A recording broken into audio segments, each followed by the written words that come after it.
बोलो भारत माता की बोलो बोलो भारत माता की যেহেতু এখন মিত্ৰতা চৰকাৰ চলি আছে এই চৰকাৰৰ ফালৰ পৰা আমি গণসুৰক্ষা পাৰ্টীয়ে এই নিৰ্বাচন সম্পূৰ্ণৰূপে সহযোগিতা কৰিছোঁ আমিও সকলোৰে লগত আছোঁ আমাৰ কথা স্পষ্ট যে বিটিএডিত বসবাস কৰা এই সকলোবোৰ ৰাইজৰ উন্নয়নৰ স্বাৰ্থত ইয়াত শোষিত বঞ্চিত নিপীড়িত ৰাইজৰ ভৱিষ্যত সুৰক্ষাৰ স্বাৰ্থত আমি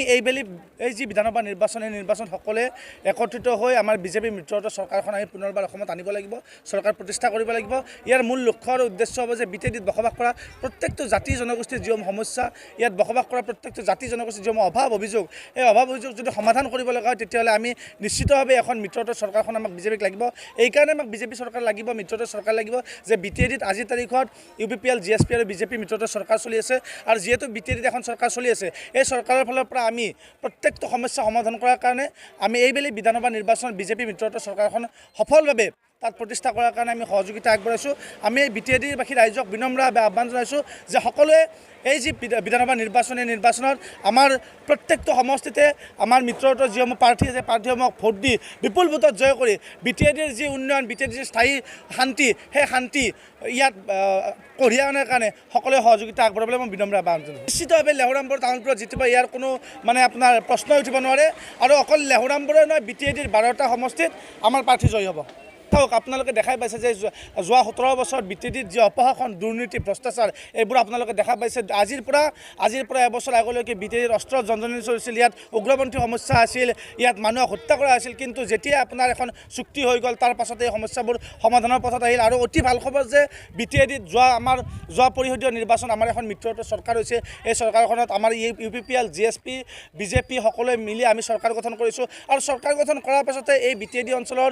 আমাৰ যি সাধাৰণ ৰাইজ আছিল ইয়াত যিসকল সাধাৰণ ৰাইজ এই সাধাৰণ ৰাইজৰ মূলত ভূমি সমস্যাটো আছিল এই ৰাইজৰ মাটিৰ অধিকাৰ নাছিল কিন্তু অতি ভাল খবৰ যে এই মিত্ৰতা চৰকাৰে 70 দিনৰ ভিতৰত 70 দিন নহওঁতে আমাৰ ৰাইজৰ বিটিএডিত বসবাস কৰা অজনজাতীয় লোকসকলক ইয়াত ভূমিৰ পট্টা প্ৰদান কৰিছে আৰু আমাৰ যি ব্যৱস্থা এই ব্যৱস্থা আমি দীৰ্ঘম্যাদী কৰাৰ কাৰণে আমাৰ সমস্যাসমূহ স্থায়ীভাৱে সমাধান কৰাৰ কাৰণে এই চৰকাৰখনে আমাৰ ৰাইজৰ মাজত প্ৰচাৰ চলাব আৰু ৰাইজে সম্পূৰ্ণৰূপে আস্থা আৰু বিশ্বাসত লৈ অকল লেহুৰামপুৰে নহয় বিটিএডিৰ 12টা সমষ্টিত আমাৰ যি মিত্ৰতা পাৰ্টি আছে এই প্ৰাৰ্থীসকলক ভোট দি জয়যুক্ত কৰাব পদযাত্ৰাৰ লগতে প্ৰথমে আমি কাৰ্যালয় আজি উদ্বোধন কৰিলোঁ আজি যৌথ পাৰ্টিৰ সকলো জাতি জনগোষ্ঠীক লৈ কিনে আজি বিজেপি UPPL প্ৰাৰ্থী লেহৰাম বড়ো ডাঙৰীয়া ইয়াতে প্ৰতিনিধিত্ব কৰি আছে যোৱাকালি আমি তামোলপুৰ সমষ্টিত কৰিলোঁ আজি আমি নাগিজুলি সমষ্টিত কৰিলোঁ আৰু আবেলি আমি শুক্লা চেৰপাং সমষ্টিত কৰিম আমাৰ পদযাত্ৰা এইটো শান্তিৰ পক্ষত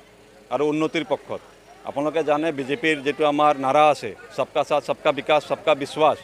সেইটো নাৰা লৈ কিনে আমি আগবাঢ়ি গৈ আছোঁ সকলো জাতি জনগোষ্ঠীৰ ৰাইজৰ আজি আমি সঁহাৰি পাইছোঁ তো আগন্তুক দিনতো আমি ভাবোঁ যে ভাৰতীয় জনতা পাৰ্টিৰ নেতৃত্বত আজি দিছপুৰত চৰকাৰ হ'ব তো আজি আমাৰ UPPLৰ ইয়াতে যিহেতু প্ৰাৰ্থী দিছে UPPL 8জন প্ৰাৰ্থী দিছে আৰু আমাৰ বিজেপিৰ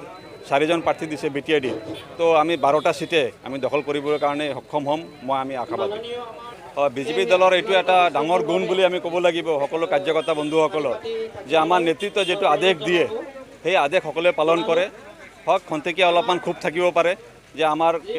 পদম ফুলৰ ভোটত চিনত আমি ভোট দিব নাপাম কিন্তু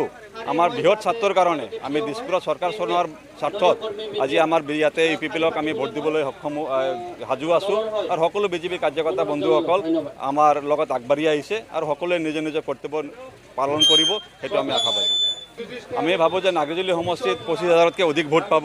আৰু তেনেকুৱাকৈ 4টা সমষ্টি যদি আমি মিলাওঁ তেতিয়াহ'লে 1 লাখতকৈ অধিক ভোট পাই কিনে জয়লাভ হ'ব